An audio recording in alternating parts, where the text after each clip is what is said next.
दोस्तों आदाब, जैसा कि आप जानते हैं कि आज बजट पेश किया गया है, तो हम आज इसी बजट पे बात करेंगे। लेकिन आगे बढ़ने से पहले आपसे एक अनुरोध, अगर आपने अब तक हमारे चैनल को सब्सक्राइब नहीं किया है तो सब्सक्राइब कर लें और बेल आइकन ज़रूर दबाएं ताकि हर आने वाली वीडियो का नोटिफिकेशन आपको सही समय पे मिलता रहे।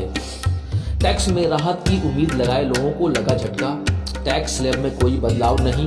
वित्त मंत्री निर्मला सीतारमण ने वित्त वर्ष 2021 और 22 के लिए बजट पेश कर दिया है। तो बजट में आज जनता को टैक्स में कोई राहत नहीं दी गई है। बजट में मौजूदा टैक्स स्लैब में कोई बदलाव नहीं किया गया है।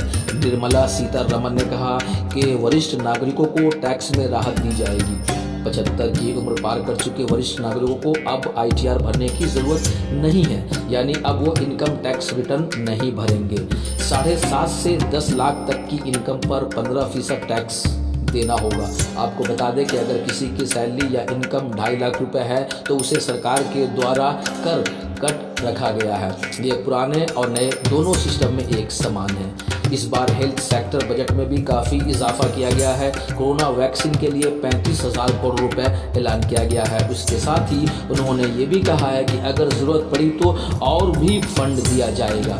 वहीं हेल्थ बजट में 2,32,000 करोड़ रुपए होगा। चुनावी राज्यों के लिए वित्त मंत्री ने खोला खजाना। बंगाल, तमिलनाडु, केरल और असम को मिलेगा 2.27 लाख करोड़। सीतारमण ने अपने बजट भाषण में प्रधानमंत्री आत्मनिर्भर स्वस्थ भारत योजना का भी ऐलान किया है। इस योजना पर 6 वर्षों में करीब 64,180 करोड़ खर्च होंगे। पुरानी कारों को स्क्रैप किया जाएगा। उसके साथ ही ये भी कहा कि निजी गाड़ी 20 साल बाद उनको सेंटर ले जाने होंगे। केरल में 1100 किलोमीटर लंबी नेशनल हाईवे बनाए जाएंगे।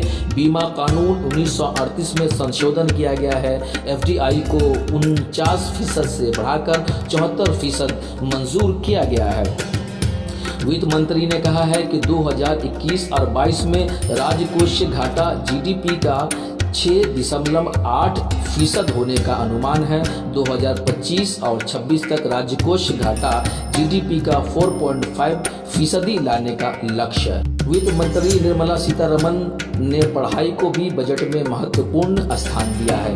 बजट के दौरान घोषणा की गई है कि 1500 से अधिक स्कूलों को राष्ट्रीय शिक्षा नीति NEP के तहत गुणात्मक रूप से मजबूत बनाए जाएंगे। उसके साथ ही उच्च शिक्षा के लिए 100 नए सैनिक स्कूल बनाए जाएंगे और लय में एक केंद्रीय विश्वविद्यालय स्थापित किया जाएगा। उसके अलावा आदिवासी इलाकों में स्कूलों को लेकर एक ऐलान किया गया है। उसमें 750 एक्वेले स्कूल खोले जाएंगे। उसके लिए रेलवे को कुल 1.10 लाख करोड़ रुपए का बजट दिया गया है।